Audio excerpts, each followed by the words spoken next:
के बाद अगली कथा माँ भगवती नर्मदा की चर्चा कर रहे हैं।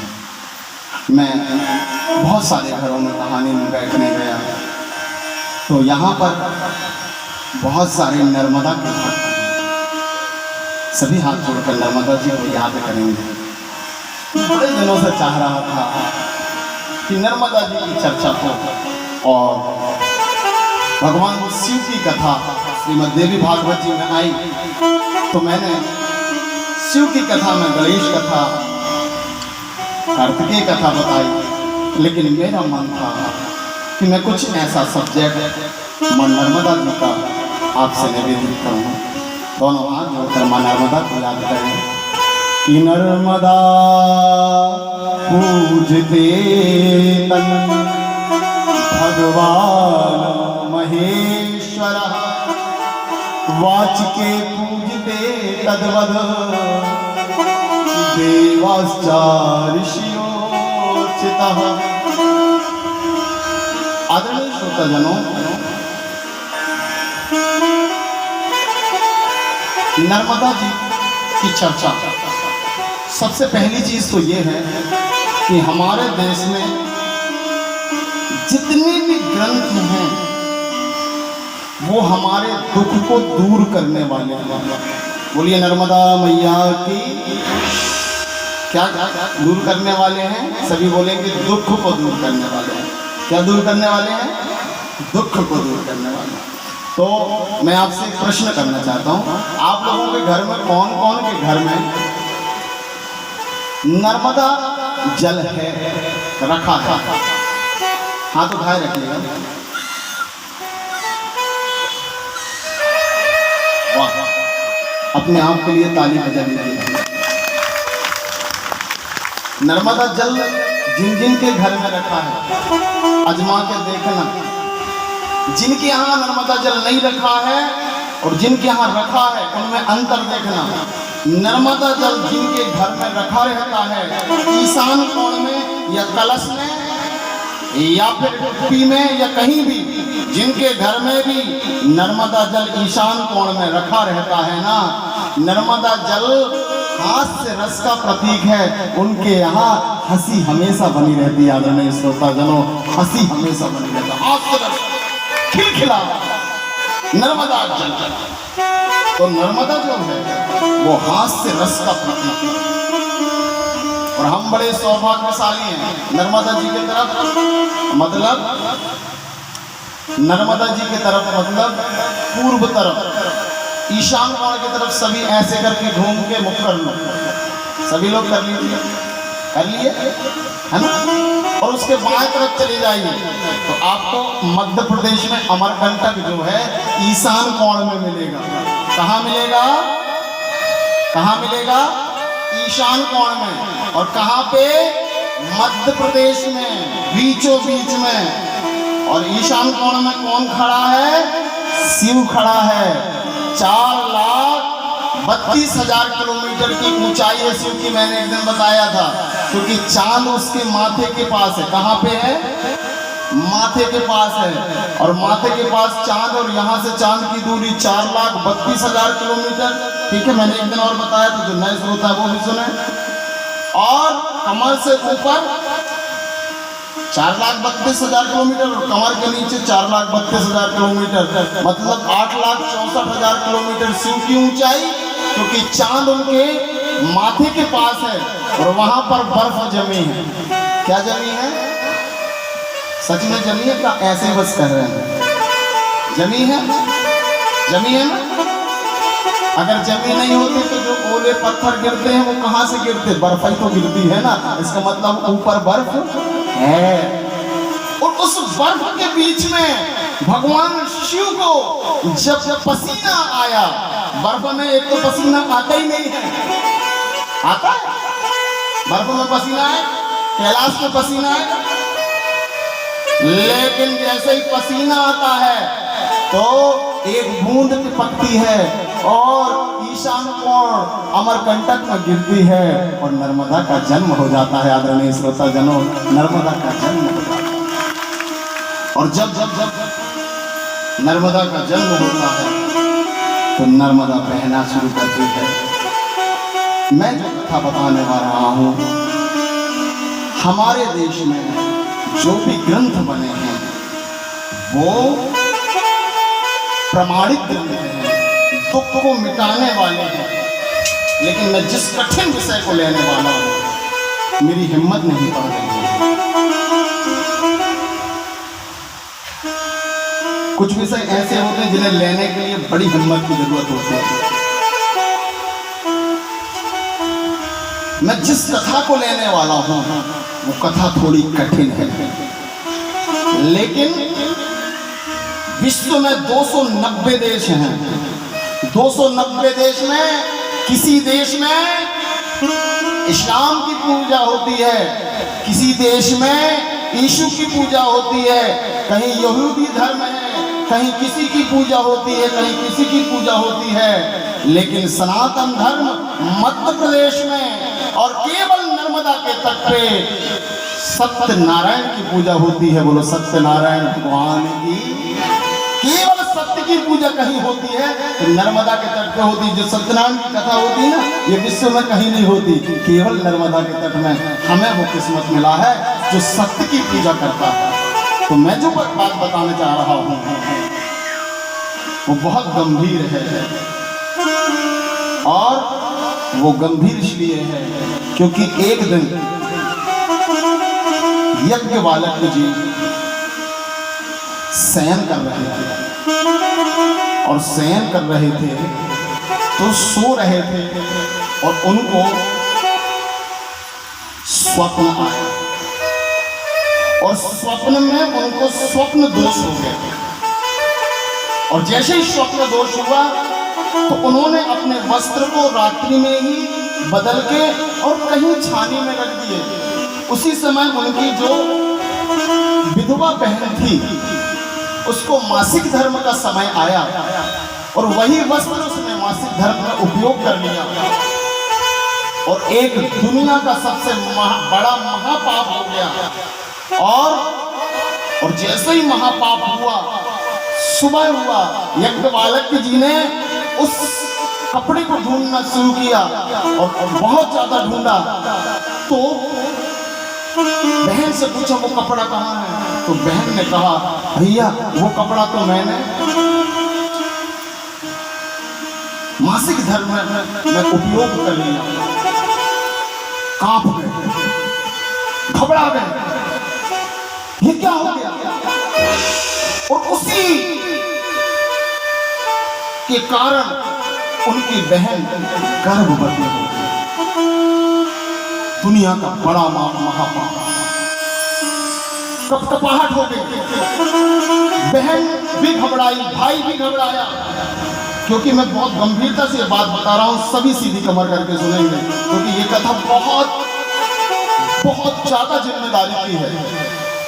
जैसे घबराहट हुई, और जैसे ही घबराहट हुई तो बहन ने कहा भाई ये दुनिया का महापाप हुआ है, और इस महापाप में मैं अब इस बच्चे को जन्म देके और इसे पीपल के वृक्ष के नीचे छोड़ दूंगी। जैसे ही जन्म हुआ उस बच्चे को पीपल के वृक्ष के नीचे छोड़ के आ गई। उस बच्चे ने इतनी चीख करी, इतने पिंपलाद किया, उसका नाम पिंपलाद पड़ गया। जैसे ही वो बड़ा हुआ, और जैसे तैसे बड़ा हुआ, और जैसे ही तैसे बड़ा हुआ तो उसने तप किया, और कृत्या नाम की ताकतवर राक्षसी को उत्पन्न किया, और यज्ञवाल्क्य के पीछे लगा दिया मारने के लिए। यज्ञवाल्क्य भागा, यज्ञवाल्क्य जी भागे, तीनों लोक में भागे। जनक जी के पास गए, संतों के पास गए, इंद्र के पास गए, किसी ने नहीं बचाया। फिर शंकर जी के पास गए, और शंकर जी के चरणों के नाखून में जाकर लुक गए। बहुत ध्यान से सुनना। और जैसे ही लुके, वहां भी कृत्या आई कि मैं मारूंगी। शंकर जी ने रक्षा करी और कृत्या को समझाया, पिंपलाद को समझाया, और पिंपलाद को आशीर्वाद दिया कि तुम नर्मदा तट पे जाओ, और तुम नर्मदा तट पे जाओ और वहां स्नान करो, और जैसे ही स्नान करोगे तो वो धाम पिंपलेश्वर धाम बन जाएगा, और जब पिंपलेश्वर धाम बन जाएगा तो तुम्हारा भी दुख दूर होगा और दुनिया का भी दुख दूर होगा। बोले पिंपलेश्वर धाम की। कथा यहीं समाप्त नहीं हुई है। आदरणीय श्रोताजनों, आप सबको पता है ये कथा हमारे जीवन की है। आप सब टीवी देखते हैं, सभी टीवी देखते हैं। स्वप्न सबको आता है, सबको स्वप्न आता है। बहुत गंभीर बात यह है कि जब हमें स्वप्न आता है ना, तो हमें इतना गंदा स्वप्न कभी कभी आता है कि बहुत करीब के रिश्ते हमें दिखते हैं स्वप्न में। ये बहुत बड़ा कड़वा सच है। कभी भाई स्वप्न में दिखता है, कभी बहन स्वप्न में दिखती है, कभी मामा के बेटा बेटी स्वप्न में दिखते हैं, कभी पड़ोसी स्वप्न में दिखते हैं। और जब हम सुबह उठते हैं तो हमारा दिमाग खराब हो जाता है कि हम जब सोचते नहीं है कुछ और ऐसा स्वप्न में क्यों आता है, तो हमारा पूरे दिन के कृत्य समाप्त हो जाते हैं और हम उदास हो जाते हैं, परेशान हो जाते हैं। और उस समय हम अपने आप को और अपने मन को छिपाते हैं कि हे भगवान, हम कहाँ छुप जाएं जो इतना गंदा स्वप्न हमने देखा। तब भगवान शंकर कहते हैं, अगर ऐसा गंदा स्वप्न आए तो चिंता मत करना। अगर क्षमता हो तो नर्मदा के तट में जाना, और क्षमता ना हो तो अपने स्नान वाले जल में एक ढक्कन नर्मदा जल मिलाना और स्नान कर लेना। तुम्हारी इस पाप से मुक्ति हो जाएगी। आदरणीय श्रोताजनों, तुम्हारी इस पाप से मुक्ति हो जाएगी। ये बहुत बड़ा पाप जिसको आज चल चरित्र के माध्यम से, चल चरित्र के कारण, बहुत सारे दृश्य टीवियों में देखने के कारण मन हमारा अपवित्र हो गया है और बहुत गंदे स्वप्नों का जन्म हो रहा है। और बहुत गंदे स्वप्न की वजह से जो हमारी स्थिति हो रही है, उससे कोई मुक्ति दे सकती है वो नर्मदा मैया। बोली रेवा मैया की। आप लोगों को ये मेरी कथा बुरी तो नहीं लगी? थैंक यू, क्योंकि ये बहुत बड़ी कथा थी। एक बार अगर आप ताली का समर्थन देंगे तो मेरा बताना चाहता हूँ, क्योंकि ये बड़े कठिन विषय होते हैं।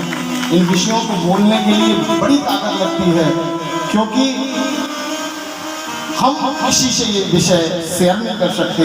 और व्यास आसन जब तक बताते नहीं हैं तब तक हर धर्म उजागर कैसे होगा। आदरणीय श्रोताजनों, मां नर्मदा कहानी में बहुत सारे नर्मदा भक्तों के स्वागत के लिए समिति बनी है, उनके लिए भी जोरदार ताली। आहा, कहते हैं दाने दाने में लिखा है खाने वाले का नाम। यहाँ से जब नर्मदा की यात्रा निकलती ना, तो कोई महाराष्ट्र का, कोई दिल्ली का, कोई मुंबई का, कोई अमेरिका का, कोई ऑस्ट्रेलिया का आता है। और हमारी कहानी नगर में ऐसी नर्मदा की समिति बनी है जो सबको भोजन कराती है, सबको खीर खिलाती है, सबका इलाज करवाती है, सबका सम्मान करती है। और जब हम उनको भोजन कराते हैं ना, तो सबका कहते हैं दाने दाने में लिखा है खाने वाले का नाम। जब हम उनको भोजन कराते हैं ना, और कहानी में जब हम उनको पूरी सुविधा देते हैं ना, तो उनका भाग्य भी अगली साल से हमारे कहानी में आ जाता है। आदरणीय श्रोताजनों, हमारी कहानी में आ जाता है। मैंने एक रिसर्च किया कि कहानी के लोग इतने खुशहाल क्यों हैं, पूरे क्षेत्र का पैसा कहानी में क्यों आ रहा है, पूरे क्षेत्र का धन कहानी में क्यों आ रहा है, पूरे क्षेत्र की रौनक तक कहानी में क्यों आ रही है। उसकी वजह एक ही है, जो नर्मदा भक्तों का स्वागत करेंगे, जो नर्मदा भक्तों की सेवा करेंगे ना, वो सारे जगत की खुशी अपने दरवाजा में ले आएंगे। आदरणीय श्रोताजनों, दरवाजे में ले आएंगे। नर्मदा जी की ऐसी महिमा है। आइए हम सब अपनी मां नर्मदा को प्रणाम करें और आपसे निवेदन है, साल में एक बार बुरे स्वप्नों की मुक्ति, बहुत सारे पापों से मुक्ति। आपको पता है पूरे तीर्थों में व्यक्ति जाता है, पूरे तीर्थों में व्यक्ति जाता है और अपने आप को शुद्ध करता है। लेकिन नर्मदा ऐसी नदी है जहां पर सारे देव आते हैं और नर्मदा को तीर्थ बनाते हैं। आदरणीय श्रोताजनों, जिसकी चौखट में सारे ब्रह्मांड की शक्ति आए, वो नर्मदा है। आदरणीय श्रोताजनों, मैं कुछ लाइनें नर्मदा के लिए बोलना चाहता हूँ कि साफ करे तन को, शुद्ध करे मन को, साफ करे तन को, शुद्ध करे मन को। नर्मदा वो नदी है जो पावन करे जीवन को, जो पावन करे जीवन को। और दूसरी एक खुशखबरी देना चाहता हूँ कि कहते हैं धर्मात्मा धर्म को घर घर पहुंचाता है, ऐसा हमने सुना है। कहते हैं धर्मात्मा धर्म को घर घर पहुंचाता है। हमारे प्रधानमंत्री इतने पुण्य आत्मा हैं, कुछ समय बाद नर्मदा को घर घर पहुंचाएंगे। आदरणीय श्रोताजनों, नर्मदा को घर घर पहुंचाएंगे। कितने सैकड़ों साल से देश आजाद हुआ था, लेकिन किसी की मन ये नहीं हुई कि नर्मदा को घर घर पहुंचाया जाए, खुशी को घर घर पहुंचाया जाए। हमारा ये प्रधानमंत्री है जिसकी बहुत आलोचना होती है, लेकिन सुदामा चरित्र में कहा गया है गरीब को संपन्न बनाना ही सुदामा चरित्र है। गरीबों को संपन्न बनाया जा रहा है, नर्मदा को घर घर पहुंचाया जा रहा है। ये सत्य की परख है और ये सत्य है और सत्य कभी छिपता नहीं है। आदरणीय श्रोताजनों, सत्य हमेशा अमर रहता है। आइए अपनी नर्मदा को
नर्मदा माँ हमारी मानसिक शांति को फिर से वापस लौटाते हैं।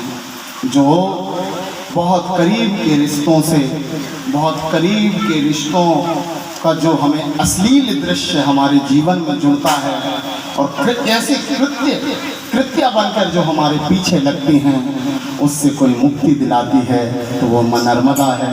एक बार फिर नर्मदा के लिए जोरदार ताली बजाइए। इतनी पावन करने वाली माँ है जो दुनिया की सबसे बड़े डिप्रेशन को, जिसको कोई विश्व का डॉक्टर उस डिप्रेशन को दिमाग से निकाल नहीं सकता, उस मानसिक विकृति को कोई ये कहकर पाप मुक्त नहीं कर सकता, उसे माँ नर्मदा करती है। आदरणीय श्रोताजनों, कथा के थोड़े से पल और बाकी हैं। 4:30 पौने 5 बज रहे हैं। बस 10-15 मिनट की कथा और है। अगर आप सब सीधी कमर कर लेंगे तो मैं बिल्कुल सुना